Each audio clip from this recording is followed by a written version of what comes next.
Good afternoon, ladies and gentlemen. Bonjour, mesdames et messieurs les représentants de la presse et des médias. The World Meteorological Organization is releasing today the State of the Global Climate 2022. This report shows the status of the key climate indicators like greenhouse gases, temperatures, sea level rise, ocean heat and acidification, sea ice and glaciers. It also highlights the impacts of climate change and extreme weather. But there will be also a couple of good news. Today we have with us Professor Petteri Talas, the Secretary General of the World Meteorological Organization, who will be presenting the context and the findings of this report.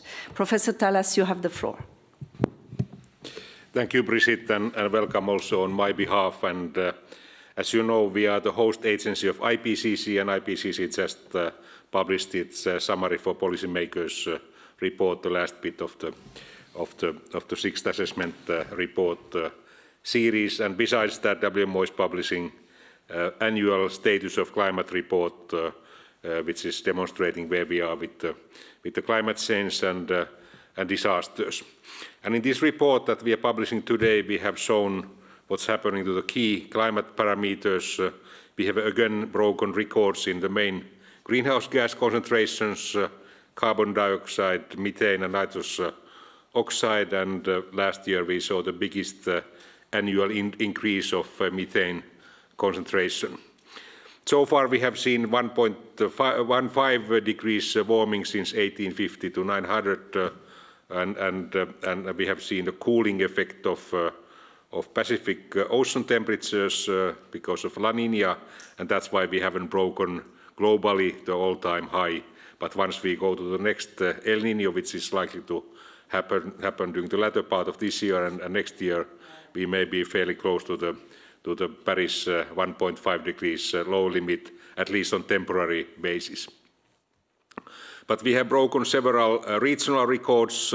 For example, United Kingdom was measuring 40 degrees last summer, their all-time high, and also in Sweden they reached their record so far, 37.2 degrees. And there were also some local records broken in Ireland and Germany.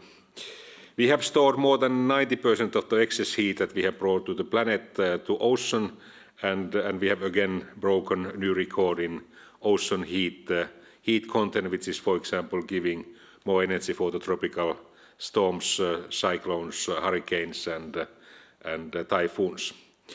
We have doubled the sea level rise during the past 20 years.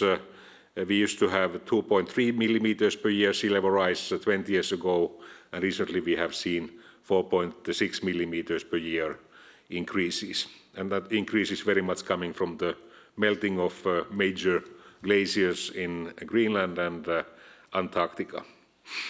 Oceans serve as a sink of carbon dioxide, and we have again reached a new record of the acidity of ocean seawater, and that's affecting negatively corals, shells, and plankton as examples.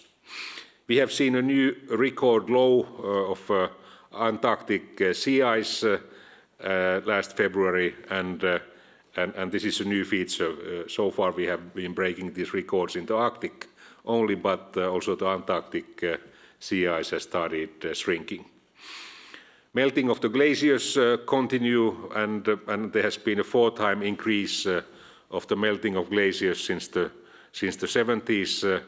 And here in Switzerland, we lost 6.2% of the glacier mass last summer because of the heat wave, which is a new record.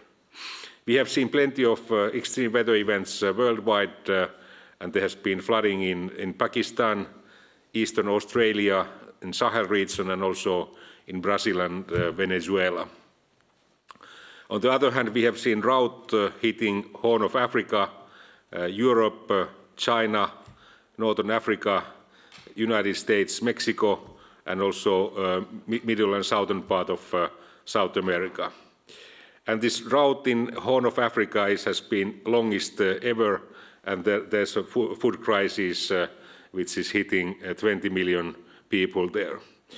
Last summer, the heat wave here in Europe led to casualties of about 15,000 people who died because of the heat wave and poor air quality.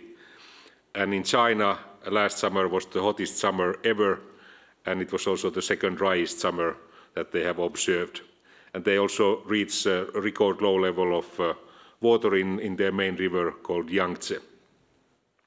There was very severe flooding in Pakistan, which affected 30 million people, and there were 1,700 casualties and about $30 billion economic losses, and altogether 9% of the country was flooded.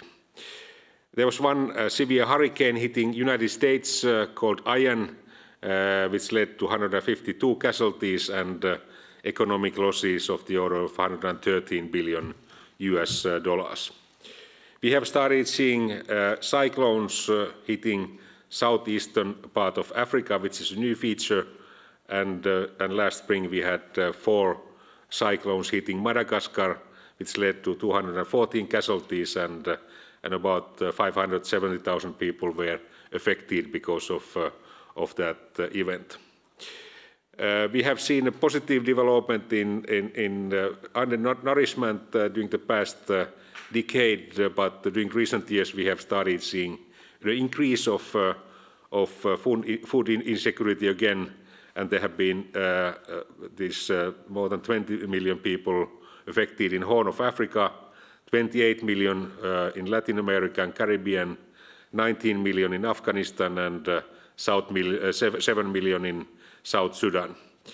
And then we have seen also displacements because of these extreme weather events. 8 million people were forced to leave their homes in Pakistan, 1.1 million in Bangladesh, 1.2 million in Somalia, 500,000 in Ethiopia, and 700,000 in Brazil due to these extreme weather events. That's in a nutshell the contents of the report, and now I will show the same story in slides. I have this kind of mathematical and physical education, and in our field we are supposed to prove our statements by showing facts, and now I will show them to you.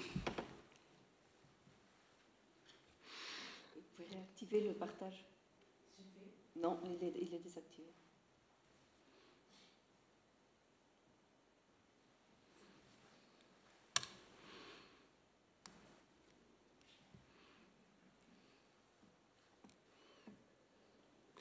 Okay, so this report was a joint venture of large amount of scientists. We had 50 scientists from 38 countries and also regional and global institutions, and there were 20 experts from 7 UN agencies and 98 members from WMO 6 regions who are behind this report. And as I said, we have seen this warming continued, but the last 3 years have been so-called La Niña years, which means that we haven't been breaking the all-time high, but the last 8 years have been the warmest period in record, and so far we have reached this 1.15 degrees warming.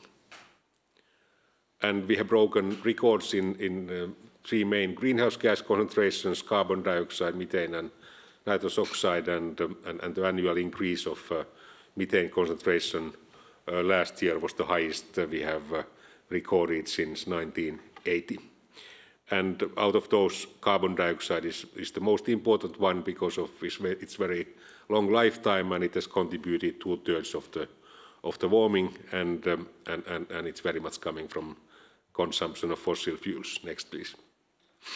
And then we have seen doubling of the sea level rise, and it used to be 2.3 millimeters per year in the past 20 years ago, and now we have seen 4.6 millimeters sea level rise during the recent years.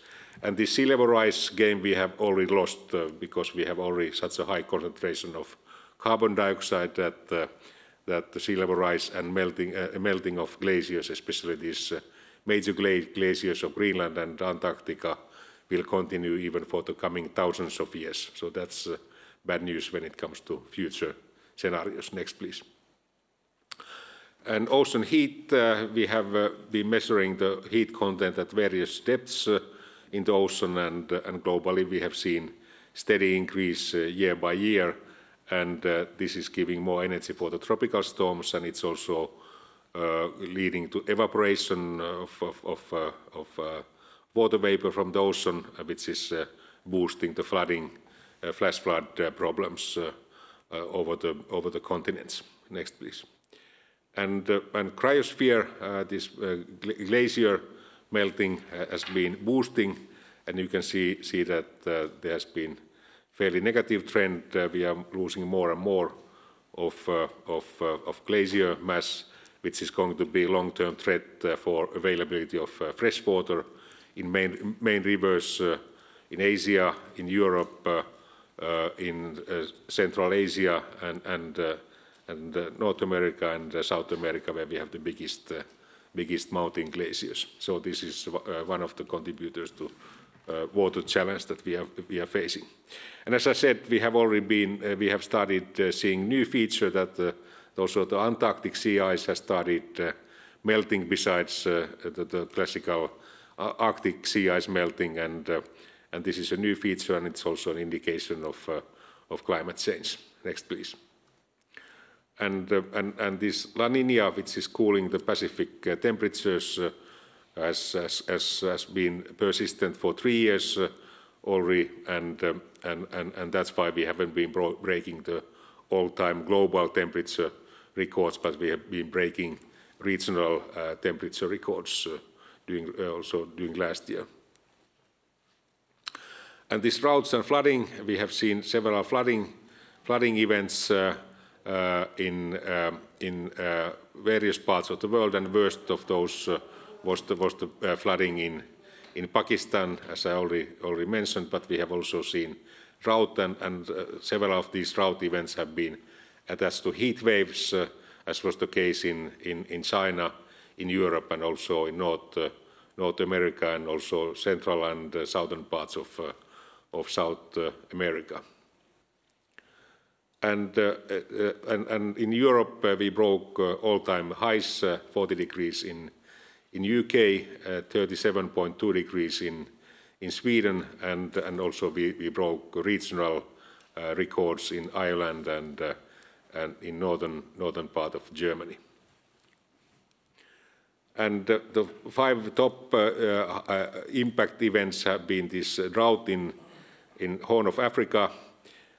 Could you go back to the previous one?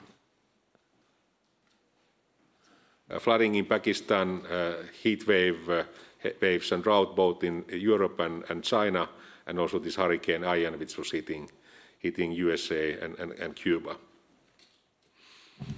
And this drought in Africa is a record-breaking one. We have never seen such a long drought there, and this has caused problems for food security, especially in Ethiopia, Kenya, and Somalia, and it has been boosting the crisis in Somalia, which is a country under unrest also for other reasons. Next, please. And this flooding in Pakistan led to 1,700 deaths. 30 million people were affected, about 1/3 of the population of the country, and there were losses of the order of $30 billion, and 9% of the country was flooded. And these kind of events, they're becoming more frequent. We have started seeing more often these kind of stagnant weather conditions where the high pressure systems are sitting in the same place as was the case here in Europe and China, whereas the low pressure areas are moving along the same paths and leading to cases like we saw in Pakistan. And in Europe, we got 15,000 casualties because of the heat waves, and we have seen such cases also in 2010 with 50,000 casualties, and 2003 with 75,000 casualties. So the heat waves are also having health implications. Next, please. And this heat wave in China was a record-breaking. It was half degree higher than any previous summer, and it was the second driest summer on record, and we were having lowest level of Yangtze River last August. And one very severe hurricane was hitting United States and Cuba, and that led to 214 casualties, and there were 570,000 people affected. That's actually that's Madagascar. So we have seen both Madagascar and United States hit by tropical storms. And what is unusual is this amount of cyclones hitting Madagascar, and that may be a consequence of the warming of the ocean. And the countries have reported various effects, and heat waves and drought have been the most common ones, and there have been also flooding events in the countries and various other disasters. I don't go to details here. Next. And finally, I would like to say that we have seen again increase of the food insecurity because of the impacts of climate change, and that's bad news, because this long-term trend was more or less positive, but something opposite has happened recently, and also these high-impact weather events, they have led to displacements worldwide. And good news is also what the most recent IPCC report was demonstrating, that these climate-friendly energy solutions, their prices have been dropping, so it's nowadays more attractive to invest in wind and solar energy as compared to fossil energy, and also the prices of electric vehicles and batteries have been dropping. So we have better means to be successful in climate mitigation than in the past. And finally, WMO has new initiatives for the future. One of our major initiatives is early warning services for all, which Secretary General Guterres gave us a mandate to prepare a year ago, and now we are going to the implementation phase, where we invest in basic observing systems, in early warning service capacities of the countries, and also delivery of the new services for various customers and users, like emergency management authorities, local farmers, energy authorities, aviation and marine transportation authorities, and various businesses in the countries. And this is a powerful way to adapt to climate change. Nowadays, only half of our members have proper early warning services in place, and that's why they are having more casualties and also more economic losses attached to these high-impact weather events. That's all from my side, and now I'm open for your questions or comments. Thank you very much, Professor Talas. So the floor is now open for questions. In the room first, please raise your hand, give your name and the name of your media, and I will give you the floor. Anyone in the room?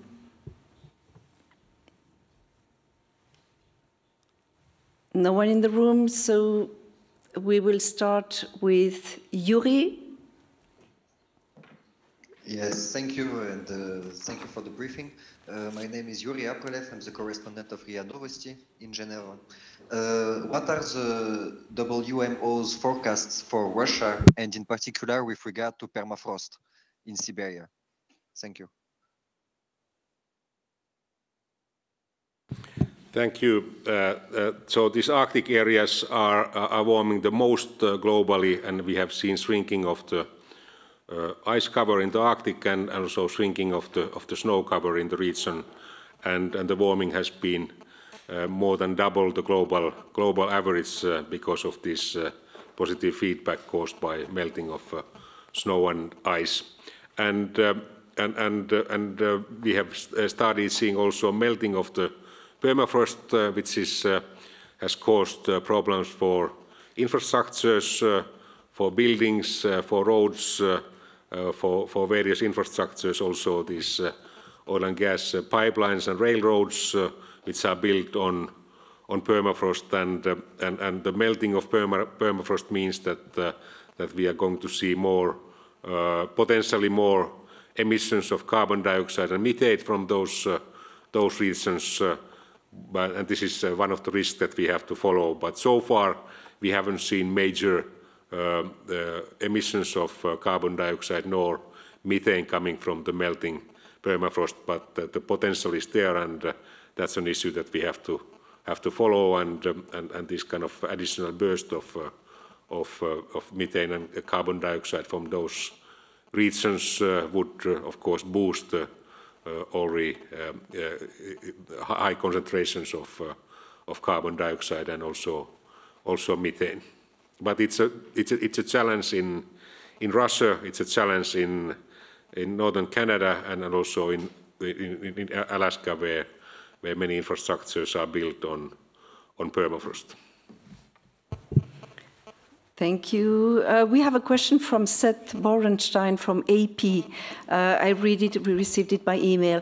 How would you compare 2022 to other recent years of extreme weather? Was it one of the worst? And how does it compare to what we will get in 10 to 20 years as the world is warming further? So we have seen this negative trend in weather patterns continued, and it was a bit unusual to see these heat waves hitting many important areas in northern hemisphere, and all of the indicators, they were negative, and the record that we broke was, for example, this annual increase of methane concentration. And unfortunately, this negative trend in weather patterns and all of these parameters may continue until 2060s, independent of our success in climate mitigation. We have already emitted so much of especially carbon dioxide to the atmosphere that this kind of phasing out of the negative trend takes several decades. And as I said, we have already lost this melting of glaciers game and sea level rise game. So that's bad news, and according to IPCC, the conservative estimate of sea level rise is 0.5 meter to 1 meter per century. But there are some studies published by NASA, for example, where they estimate that there's a potential for speedier melting of Antarctic glacier once water intrudes under the glacier, and that would, in the worst case, lead to up to 10 meters of sea level rise by 2300, and that would be, of course, a major disaster worldwide, because many of the big cities and population densities, they are very high in the coastal areas, and of course we have island states and low-lying states like Netherlands and Bangladesh, which would face this more, but that would be a global disaster, and again it should be and could be one of the motivators of more ambitious means to mitigate climate change.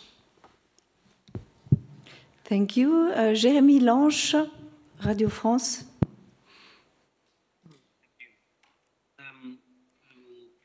I can't think of a report more gloomy than this one, even if we know some of those figures since the last IPCC report. It's nothing new. But I was wondering, you mentioned at the beginning that you had some good news, though, but it seems that the fact that we have more renewable energy and the costs that are dropping is a bit short. So I was wondering, I mean, is there any more good news than just this one? And the second question is should we forget about the word unusual when we talk about climate change, now that we know that this thing is happening every year now? We have new records every month, every year. So should we forget the word unusual when we have to talk So the good news is, at least from my perspective, I have been following this climate issue since early 80s when I studied meteorology, and then climate change was a top secret thing in the meteorological community. And then we started publishing IPCC reports in 1990, and there was first no reaction to those reports, and 10 years later there were attacks against science where the facts were questioned. And what has happened during the past 10 years is that the governments have realized that there's a problem called climate change, and they can see it with their own eyes, and the proof of scientific facts is now very clear. And what has also been happening during the past years is that the private sector has started acting. So growing amount of big companies worldwide, they are interested in climate mitigation and being part of the solution, and then we have also growing technological means to be successful in climate mitigation. So there's also reason to be slightly optimistic. And during the past 15 years, 32 countries have reduced their emissions, whereas their economies have been growing at the same time. It's mostly European countries, but also United States, Japan and Singapore, for example, have done so. And at the moment, there's a growth in build-up of renewable energy, solar, wind. We have also new nuclear energy solutions coming on the market, and most car manufacturers have started manufacturing electric vehicles, and actually many have already said that they will stop production of fossil fuel based vehicles. So we have growing amount of means to be successful in climate mitigation, but we have to speed up our action to be successful in reaching the Paris 1.5 degrees to 2 degrees targets. And of course, for media, it's maybe a little bit frustrating that we are breaking these records year by year, and of course we are moving in the wrong direction. And this is of course historically unusual, and these record breakings that I was just mentioning, they are also unusual. But of course the audience have heard about those already, but it's important to repeat the message and motivate governments and private sector actors and also us consumers to speed up our climate-friendly action. The second part of the question, did you answer to it? Whether this is unusual or not. Okay. That's sort of what I tried, at least. Christian Ulrich? Thank you, Brigitte. Professor, can you enlighten us on what the latest research is on El Niño coming? What are your latest predictions? And maybe you can explain a bit El Niño and the changing wind streams in the atmosphere. And I wonder, when you say, irrespective of what we do in the next decades, this trend is going on until the 2060s. How can we not despair? Thank you. Thank you. First, about this El Niño, La Niña variability, which is a natural feature. So these temperatures of the Pacific Ocean vary year by year, and the last 3 years have been so-called La Niña years, and that's why there has been this cooling effect. And these El Niño, La Niña are also affecting the global weather patterns, especially at the low latitudes.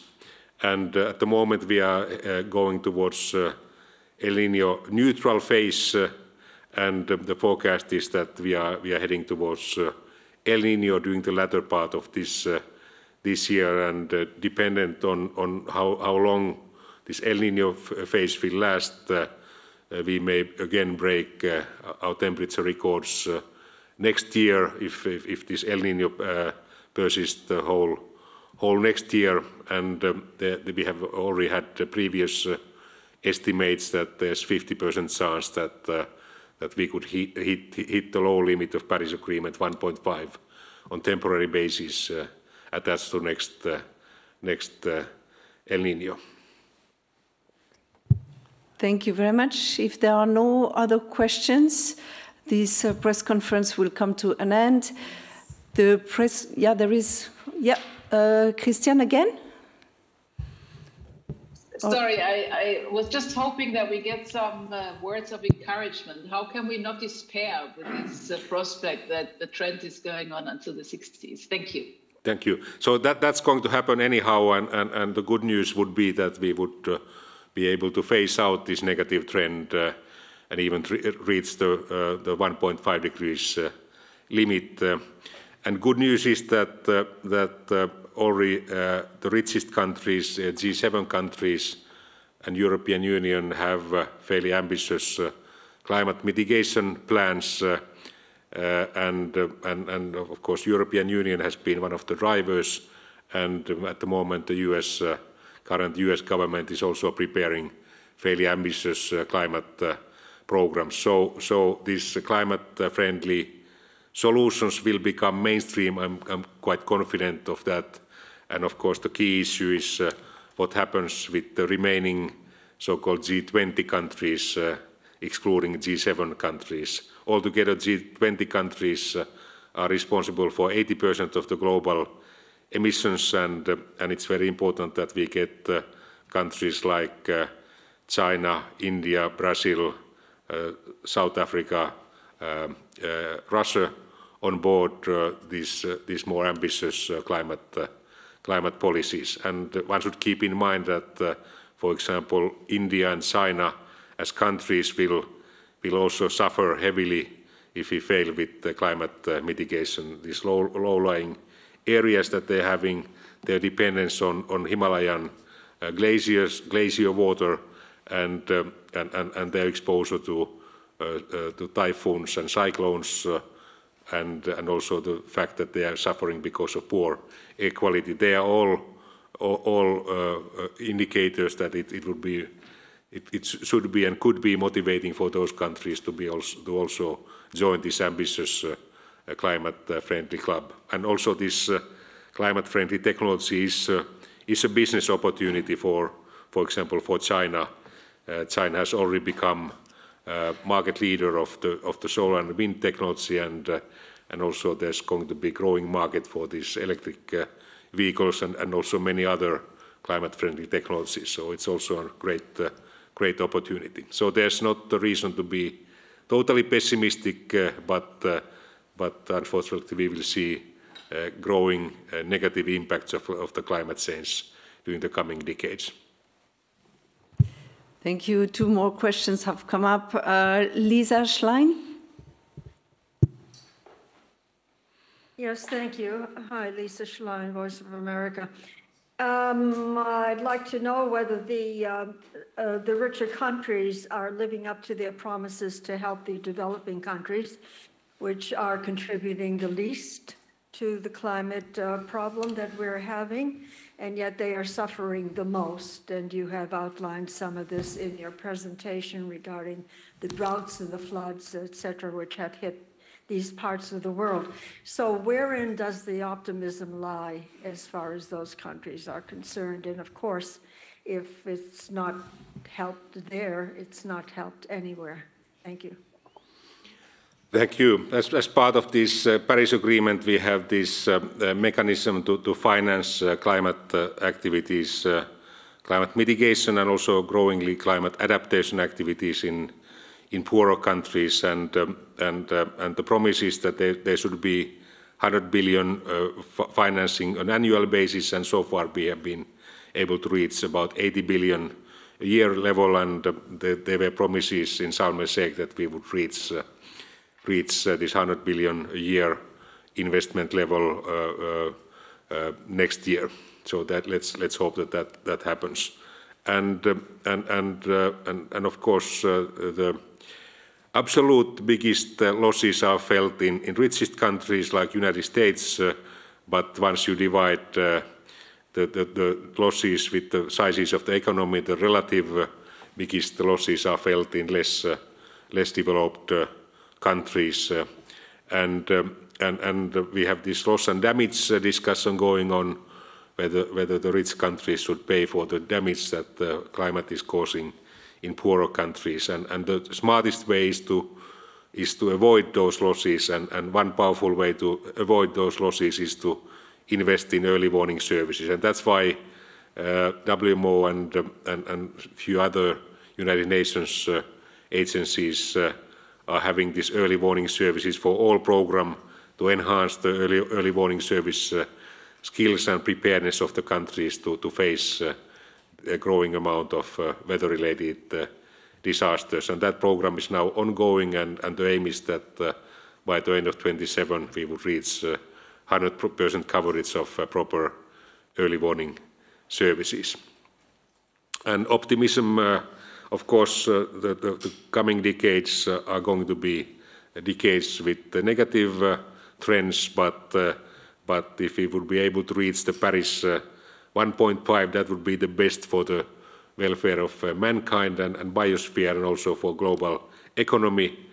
And also with 2 degrees, we would see less damage than as compared to 3 degrees. The most recent IPCC report was demonstrating what kind of damages we could see if we would reach these higher numbers, and I think that message should be carefully read and understood, and that's why we should enhance our climate mitigation efforts.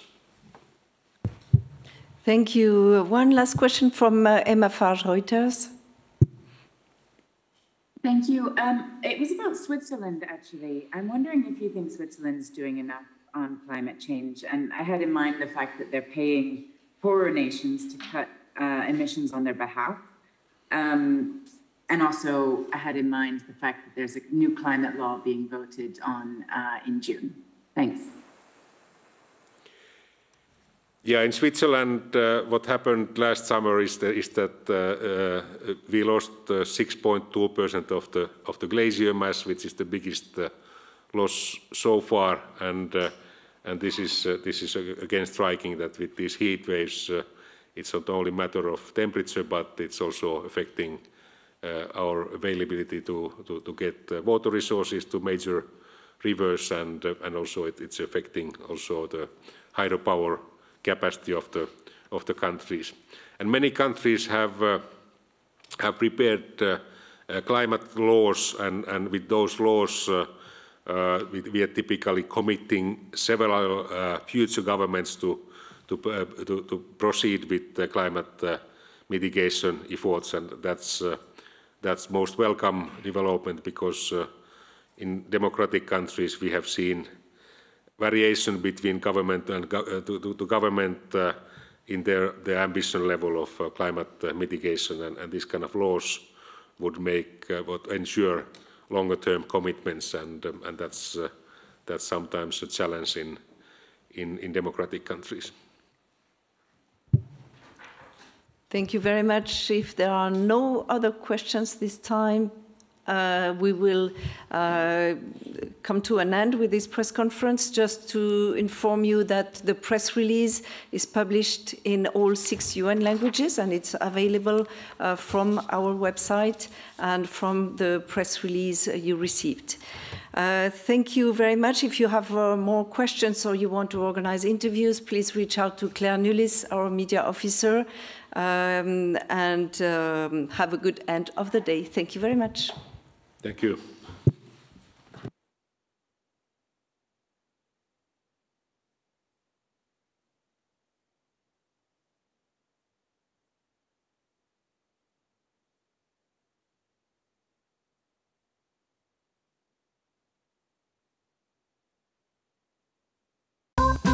But oh, so Neve, she got the money and clothes and diamonds too.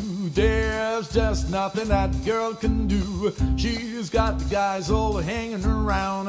How she really cools them down. Georgia Clinton, Georgia Linton, sweet Georgia Brown.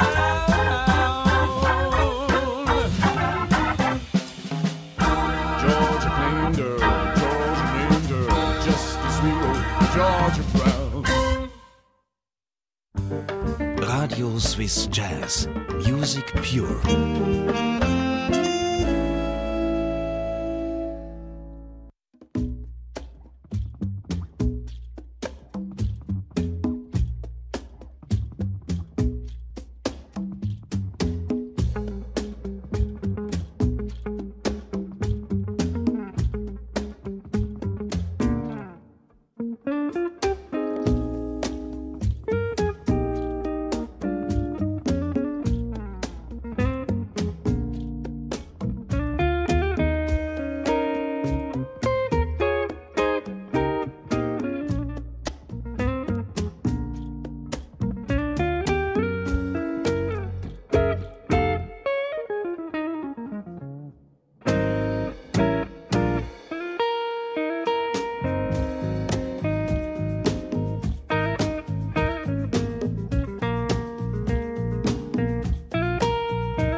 There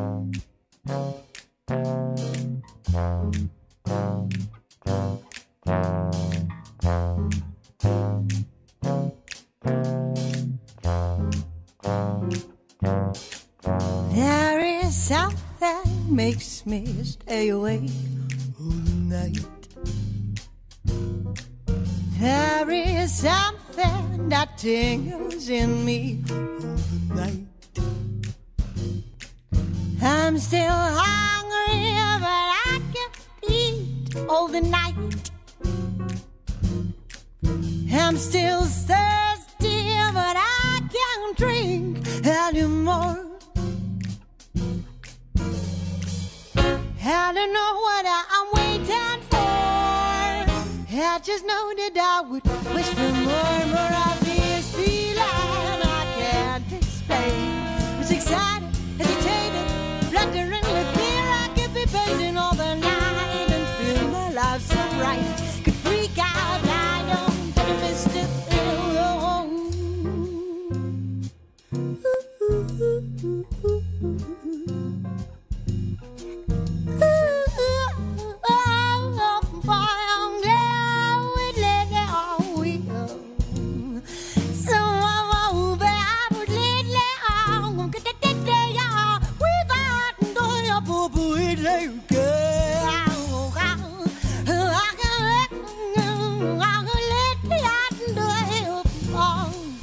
There is something wild in my heart this night. There's something frenetic, a tame it or crazy, awakened to moisture, roast boys, stories unruly.